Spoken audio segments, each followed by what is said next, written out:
ፊልሙ ሲጀምር ሮዝ የተባለች ደስተኛ የሃይስኩል ተማሪ ከአባቷ ጋር እናያለን። ለስራ ሌላ ሀገር የሆነችው እናቷን በስልክ ካወራቻት በኋላ ከመስታወት ፊት ዞራ ልስትለው አባቷም በየቀኑ መስታወቱን አለቅ የምትይው ለአንድ አይነት የጸጉር ስታይል ነው እንዴ?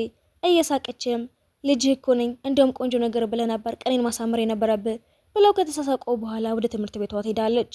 ስትደርስም ሁሉም ተማሪ ተሰብስቦ ሲንጫጫ ትደርስና ግራ ገብተዋት ምን እንደሆነ ስጠይቃቸው ቆንጆና አባቱም አሜሪካዊ የሆነ አዲስ ተማሪ ወደ ትምህርት ቤታቸው ስለገባ እሱን ለማየት እንደሆነ ትሰማለች። ከዛም ጓደኛዋን በቃ እንደ እብድ መሆናችሁን አቆሙ፣ ገና ምን አይነት ሰው እንኳን እንደሆነ እኮ አታውቁም፣ ይህን እኮ ዝም ብሎ ተናዳጅም ይሆናል እያለችም ማስተማሪያቸው ወደ ቢሮ ስትመጣ የተማሪዎቹ ጩኸት ያስደነግጣታል። ሮዝም ልጆቹ ከልክ በላይ ልጁን ለማየት እንደጓጉ ትነግራታለች። ከዛም እነሱ ሳናደዷትም አስተማሪዋን አትክልቶችን በመንከባከብ ማገዝ ትጀምራለች። እሷም በእናቷ ምክንያት አበባ ስለምትወድ ስለ ልጆቹ ባህሪ የተነጫነጩ አብረው ይስራሉ።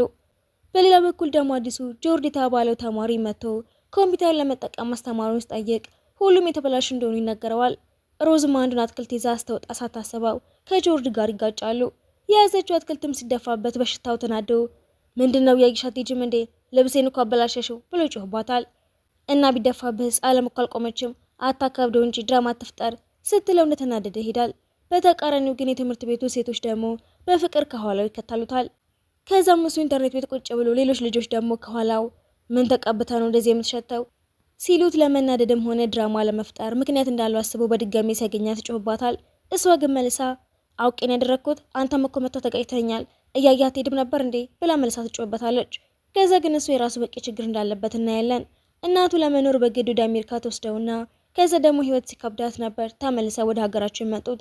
ማንንም የማትሰማው ሮዝ ግን ዝም ማለት ስለማትችል አምባገነን እንደሆነ የተናገረች ትወቅሰዋለች። ለቦታው አለቃ ስለሆነችም እንዲሁም ከዚህ በኋላ አቶ መጥፎ ሽታ ነው የምንልህ ስትለውም ኧረ እባክሽ የአንቺ ሽታ እኮ ከሁሉም ይብሳል ብሏት ይወጣል። ጆርድም ወደዚህ ሀገር መመለሱ ሳያንሰው ትምህርት ቤቱ እንደዛ በመሆኑ የተናደደ ወደ ቤት ይገባና ከአባቱ ጋር የተነሳን ፎቶ እያየው ከዚህ ሊያስወጣው የሚችለው ብቸኛው ሰው አባቱ ብቻ እንደሆነ ያስባል። በማግስቱም ወደ ትምህርት ቤቱ ሲወጣ እናቱ ሩዝ ስለቋጠረችለት ማማረሩን ጀምሯል። እናቱም አሁን እኮ ጥሩ ኑሮ እየኖርን አይደለም፣ ምርጫ ስለሌለን ሁኔታውን መልመድ አለብህ። እባክሽ እማዬ ወደ አሜሪካ ተመልሼ ከአባቴ ጋር አልኖር፣ ቢያንስ እዛ ኮምፒውተር እንኳን አለ ደውዬ እንኳን ላናግረው ሲላትም አባትየው ከተዋቸው ረጅም ዓመት ስለሆነ ትናደድና ከልክላው ምግቡን አስቀምጠውት ይወጣል። ሮዝም ከሱፐር ማርኬት እቃ እየገዛች ያለ አንድ የቀረችው መጠጥ ጆርዲ ወስዳትና በድጋሚ ይገናኛሉ። ከመምጣቱ በፊት እኮ ልገዛው ነበር፣ ግን ቀድሜ እኔ ነኝ ያነሳሁት፣ ስለዚህ እኔ ነው ስትነጥቀው ትሞክራለች። አጭር ስለሆነች አሽፎባትም እንድትናደድ ብሎ ፊቷ ጠጥቶ ትሄዳል። የዛኑ ቀንም ከክላስ በኋላ ኢንተርኔት ለመጠቀም ሲሄድም እሷም እዛው እየሰራች ያገኛታል። ውይ ምንም ኮምፒውተር የለም ሁሉም ተይዘዋል፣ ያው እኮ አንድ ክፍት ቦታ አለ ብሎ ቢያሳያትም እየተጠቀመች ያለችዋ ልጅ መታጠቢያ ቤት ሄዳ እንደሆነ ስትነግረው ተስፋ ቆርጦ ይሄዳል። ሌላ ልጅ መታመስ የፈለገውን ኮምፒውተር ስትጠቀም ሲያይ ተናዶ መጮህ ይጀምራል። ቀድሜ መጥቼ ተይዘዋል ብለሽ ነበርኩ። ከዛም አመልክቶ ኢንተርኔት ቤቱ እንደሚያዘጋው ሲዝትባት የፈለከው ማድረግ ትችላለህ፣ የምትከስበት መስሪያ ቤት ከጠፋብህም እኔ ያሳይሃለሁ፣ ጠዋት ለወሰድክብኝ መጠጥም አሁን እኩል ሆነናል። ተናድሮ እያለም የሰፈሯ ልጆች መጥተው ያስፈራሩታል። በማግስቱም ተንኮል መሰራራት ጀምሩና ጆርጅ ሳይክሏን ያበላሽባታል። ከዛም የለጠፈችውን ማስታወቂያዎችንም እየሄደ ገነጥለውና ካፌ ሲሄድም ሮዝና ጓደኞቿ ደግሞ በውሃ በስብሰው ይልኩታል። ተናዶ ወደ ቤት ሲመለስም እናቱ ምን ሆኖ እንደሆነ ስጠይቀውም አንድ የማትረባ ቀልቃላ ልጅ ህይወቴን እየከበደችው ነው እና አሁን ጭራሽ ከሴቶች ጋር መጣላት ጀመርክ ማለት ነው? አይደለም ልጅቷ አውቃ ነው እኮ ነገር የምትፈልገኝ። ለምን ታዲያ እሷ እንዲያስቆሙልህ እዚህ ያሉት ዘመዶችን አታዋራቸውም? አልፈልግም። ለዚህ ያለው መፍትሄ ወደ አሜሪካ መመለስ ብቻ ነው፣ ወይም ኮምፒውተር ያስፈልገኛል አባቴ ላዋራው። እሷም በዚህ ሰዓት ገንዘብ ስለሌላት መግዛት እንደማትችል ትነግረውና ኮምፒውተሩን የፈለገው አባቱ ለማዋራት ስለሆነ እሷ አንዱን መልእክቱን እንኳን እንደማይመልስለት ትነግረዋለች። 10 ዓመት ሙሉ ጠብቀዋል፣ በቃ እሱ ላይ ተስፋ መቁረጥ አለብህ፣ ከዚህ በላይ ትጎዳ። ተስፋ አልቆርጥም፣ አንድ ቀን ይመልስልኛል። በማግስቱም ገና ኢንተርኔት ቤቱ ሳይከፈት ሄድና ሩዝ መታስተከፍተውም በድጋሚ ኮምፒውተሩ እንዳይጠቀም ትከለክለዋለች። እሱም እስኪመሽ ድረስ እዛው ቆሞ ሲጠብቅ ግን ያሳዝናትና እዛው የሚሰሩት ጓደኞቿን አማክራ ለ30 ደቂቃ እንዲጠቀም ትፈቅድለታለች። እሱም የተቻኮለ ገብቶ ኢሜሉን ይከፍተውና አባቱ መልሶለት እንደሆነ ሳይ ግን ምንም መልስ አልመሰለት ተከፍቶ ይወጣል። እሷም ገና 5 ደቂቃ እንኳን ሳይጠቀም መውጣቱ ግራ ያጋባታል። ማታ ላይም ለአባቷ ስለ ጆርጅ ስትነግረው ምን ነው ወደሽዋል እንዴ ብሎ ይጠይቃትና አባቷ እንዴት ብሎ በዛ መንገድ ሊረዳው እንደቻለ ግራ ይገባታል።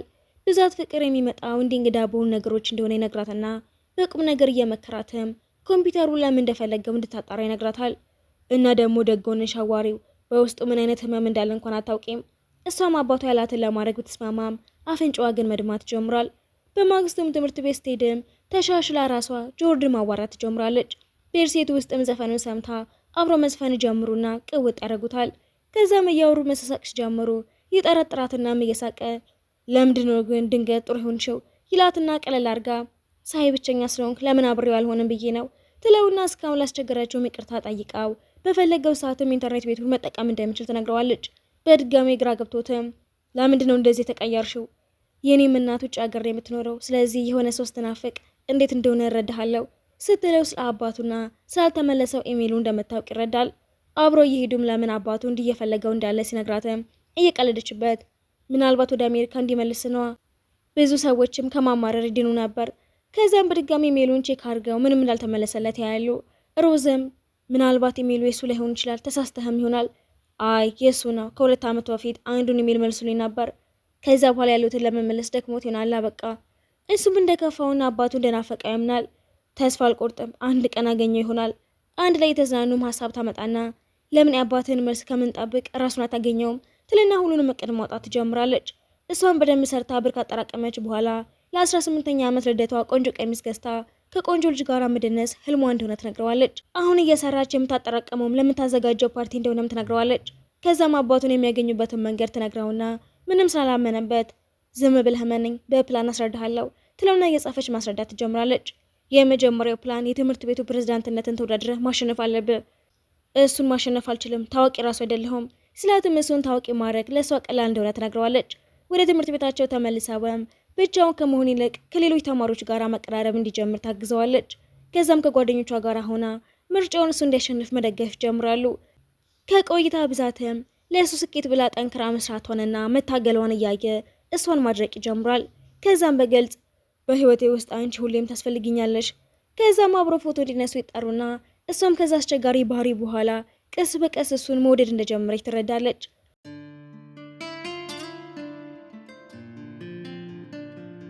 በሌላ ጊዜም ከጓደኛዋ ጋራ የጓደኛዋ እናት ቀሚስ መሸጫ ሄዳሉ። ለልደቷ የሚሆን የሚያምር ቀሚስም ታያለች። ደስ ብሏትም ዋጋውን ስታይ ውድ ስለሆነ ጓደኛዋንም እናትሽ ናት ታስቀንሽልኝም ውድ እኮ ነው እያለቻት ለጆርድም ሱፍ ትመርጣለች። ጓደኛውም እየቀለደችባት ሁሉም ተማሪ እኮ የሆነ ነገር እንዳላችሁ ነው የሚያስበው፣ መቼ ነው እንደሚወድሽ የሚናገረው? አረ እኔ ግን አልወደውም ብላ ትክዳለች።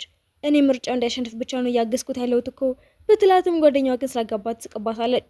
የምርጫ ውጤትም የሚነገርበት ቀን ላይ እየጠበቁ ሮዝ ጓጉቷና ተጨንቃ ጥፍሯ መብላት ጀምራለች። ከዛም እሱ ለምንድን የተጨነቅሽው ሲላትም እሱ በትልቅ ነጥብ ያሸንፋል ብላ ጠብቃ ስለነበረ ያንተና የሌሎቹ ተወዳዳሪዎች ነጥብ ተቀራራቢ ነው፣ ከዚህ በኋላ በራሳችን መተማመን አለብን፣ የምትችኑ እኮ አድርገሻል፣ እኔ ካሸነፍኩኝ ግን ሁሉንም ቆንጆ አድርጌ ነው የምመራው እያላት እያለ እሱ እንዳሸነፈኝ ነገርና ከደስታቸው ብዛት ይጠቃቅፋሉ።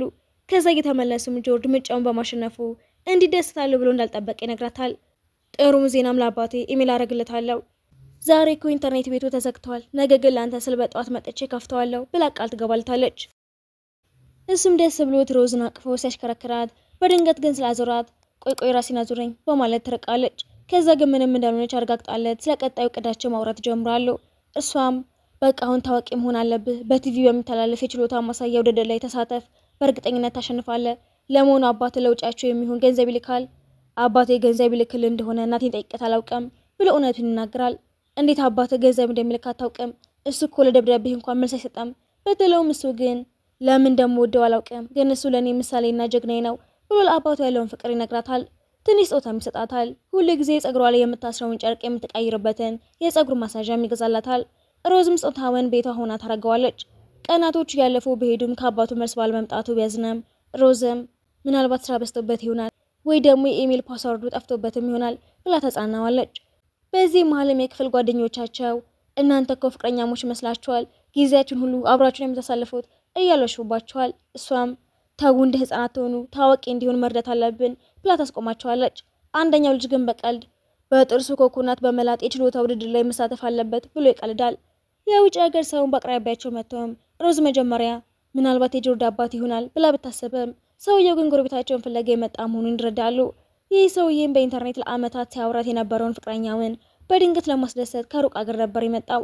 ጎረቤታቸው ግን ራሷን ወፍራም ነኝ አላምርም ብላ ስለምታስብ ብቻ በድንጋጤ ትሸሻለች። ሮዝ ግን አጽናንታት አንድ ወንድ ዓለምን አቋርጦ ላይሽ ከመጣ የሚወደው ልብሽን እንጂ ውበትሽን አይደለም ማለት ነው በማለት ተሳምናትና ታገናኛቸዋለች። በመጨረሻም ሮዝም ለጆርጅ ግን ከዚህ በፊት ፍቅር ይዞ ያውቃል ብላ ስጠይቀው አይ አላውቅም። ከዛም በቀልድም አንቺ ግን በፍቅሬ ወድቀሽ ለመናገር የፈራሽ ነው የምትመስሊው ስላት ሮዝ በህልምህ ነው ብላ ብትክድም በመረባበሻዋ ግን እንደወደቀች ያስታውቅባታል። ሌላ ቀንም በአንድ ዳንስ ልምምድ ላይ አይኑን ተከትላ ስትመለከት አይቷትም አብረን ዳንስ እንለማመድ ብሎ ሳታስበው እጁን ይዘረጋላታል። እንደዚህ ደስ እንደሚለኝ አላውቅም ነበር ብላ እያሰበች ያንን ዳንሰኛ ጥንድ የዳንሱን ስልት እንዲያስተምራቸው ጠይቀዋለች። ከዚያም የውጭ ሀገር ሰው ጋር ሆነው ለጎረቤታቸውም ሰርፕራይዝ ለማዘጋጀት ይስማማሉ። ሮዝም ለሰውየው ባህላዊ ልብስ መርጣለት፣ ጆርጅም እንዲመሳሰል የባህላዊ ልብሱን ይለብሰዋል። እሷም ስታየው እንዲህ አምርበታል ብዬ አላሰብኩም ነበር በማለት በአድናቆት ትኩር ብላ ስትመለከተው ትቆያለች። በዝግጅቱ ላይም እያንጎራጎረ አይኑን በሮዝ ላይ ተክሎ ነበር። ግጥሞቹም ትክክለኛውን ሰው እስኪያገኝ ድረስ ጠፍቶ ስለነበረ ሰው የሚናገሩ ነበሩ። ዝግጅቱ ሲያልቅም ሮዝ ድምፁና ስሜቱ ምን ያህል ጥልቅ እንደነበረ ስትነግረው በድንገት በጉልበቱ ተንበርክኮ ለእኔ ለምታደርግልኝ ነገር ሁሉ አመሰግናለሁ፣ በእኔ የምትተማመኚው አንቺ ብቻ ነሽ። ሮዝም በድንጋጤ ቆይ አግቢ ልትለኝ ነው እንዴ? ገና ወጣት እኮ ነኝ ብላ ስትጮህም እየሳቀ ገና በዚህ እድሜ አብጃለሁ እንዴ? የፈለግኩት ልደትሽ ላይ የዳንስ አጋርሽ እንደሆነ ትፈቅጅልኝ ነው ሲላት ትስማማለች። ከዛ በኋላም ግንኙነታቸው እየጠነከረ ሄዳል። እጅ ለእጅ ተያይዘው ሲሄዱም ደስ ይላታል።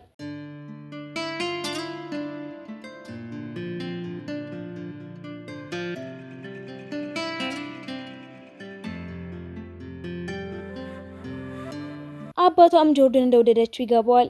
ነገር ግን በድንገት እሷም እየሳቀች ያለ ኃይለኛ ራስ ምታት ተሰምቷት ራሷን ስታ ትወድቃለች። ከሁለት ቀናት በኋላም የጆርድ ጓደኛ በአዲሱ ጋዜጣው ላይ ስለ ጆርድና ስለ ሮዝ የወጣውን ጽሑፍ ያሳያቸዋል። ጆርድም ይሄም አባቴ እንዲያየኝ የሮዝ ሁለተኛ እቅድ ነው ብሎ ደስ ቢለውም ሮዝ ግን ስልኳን ባለማንሳቷ ይጨነቃል። ኢንተርኔት ቤት ሲሄድም ሰራተኛው ሮዝ ታማ አልመጣችም ስለው ደንግጦ ቤቱ ሆኖ ሲጨነቅ እናቱም ሮዝን ሄደ ጠይቃት ብላ ትመክረዋለች። ወደ ኢንተርኔት ቤቱ ተመልሰውም ኢሜሉን ስከፍተው ግን የማይታመን ነገር ይሆንና አባቱም እንኳን ደስ አለህ በጋዜጣ ላይ ሳይ በጣም ኮራውብህ የሚል መልእክት ልኮለት ያገኛል። በደስታም እየሮጠ ወደ እሷ ቤት ሄደው ነግሯት ደስ ብሏቸው ተቃቅፋሉ። አባቷን ግን በደስታ ቢቀበሉትም ወደ መታጠቢያ ቤት ሲሄድ ግን ሮዝን እውነቱን የምትነግሪው መቼ ነው? ለዘላለም ተደብቂው አትችይም ብሎ ያስጠነቅቃታል። ሮዝም ለልደቷ ከጆርጅ ጋር እየተዘጋጀች በድጋሚ ሚዛኗን ስታስተወድቅም ምን እየሆነ ነው በማለት በጭንቀት ጠይቃትም ሮዝ መጨረሻ ላይ ያንን አስፈሪ እውነት ትነግረዋለች። በአይምሮዬ ውስጥ የካንሰር እጢ ያለብኝ የሚለው ዜና እንደ መብረቅ ይሰማዋል። ያቺ ሁል ጊዜ የምታበራውና የምትደሰተው ሮዝ እንደዚህ አይነት ገዳይ በሽታ ተሸካሚ መሆኗን ማመን ያቅተዋል። በሰው ፊትም ላለማልቀስ ቢታገልም በልቡ ግን ተሰብሮ ነበር። በጭራሽ ጥዬሽ አልሄድም ብሎ ቃል ይገባላታል። ሮዝ ብቸኛ በምትሆንበት ጊዜም ለልደቱ ያቀደችውን ዳንስ በጭንቀት የተለማመደች ህልሜን እንኳን ሳላሳካ አልሞትም ብላ ራሷን እያዞራት እንኳን ለመቆም ትጥራለች። ጆርጅ ግን ብቻውን ሲሆን ስቅስቅ ብሎ ያለቅሳል።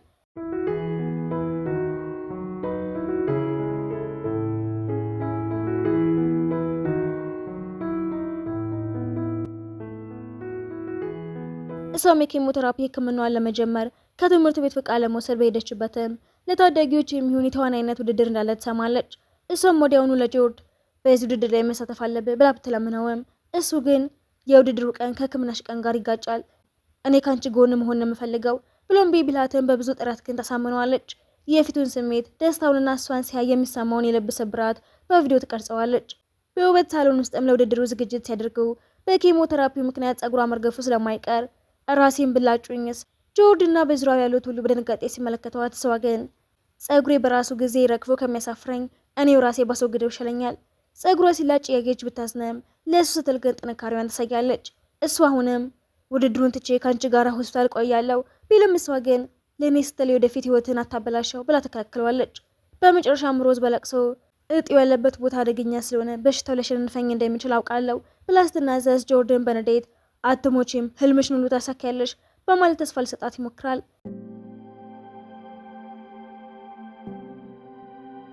ጊዜ ያለፈ ሲሄድም የሮዝ እናት ከውጭ ሀገር ተመልሳ ከባሏ ጋር ሆነው ልጃቸው መንከባከብ ጀምራሉ። ጆርጅን በቲቪ በተዋናይነት ውድድር ላይ ሲሳተፍ በውድድሩ ሰዓትም አንዷ ዳኛ ፍቅረኛ አለ ብላ ስጠይቀው በፈገግታም ልቤ ለአንዲት ውድ ሴት ተሰጥቷል በማለት ይመልሳል።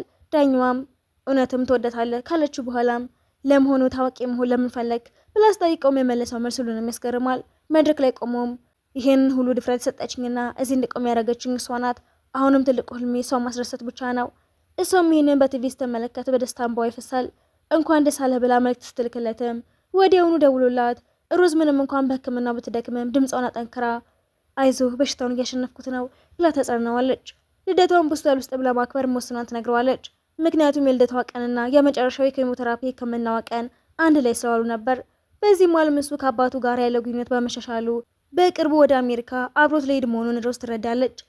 እሱም እንዳታዝንበት ብሎ እንባውን ቢወጣውም ድምፁ ግን ይንቀጠቀጥ ነበር። ሮዝም አባቴ ሊያየኝ ነው ልተኛ ነው በማለት ስልኩን ትዘጋዋለች።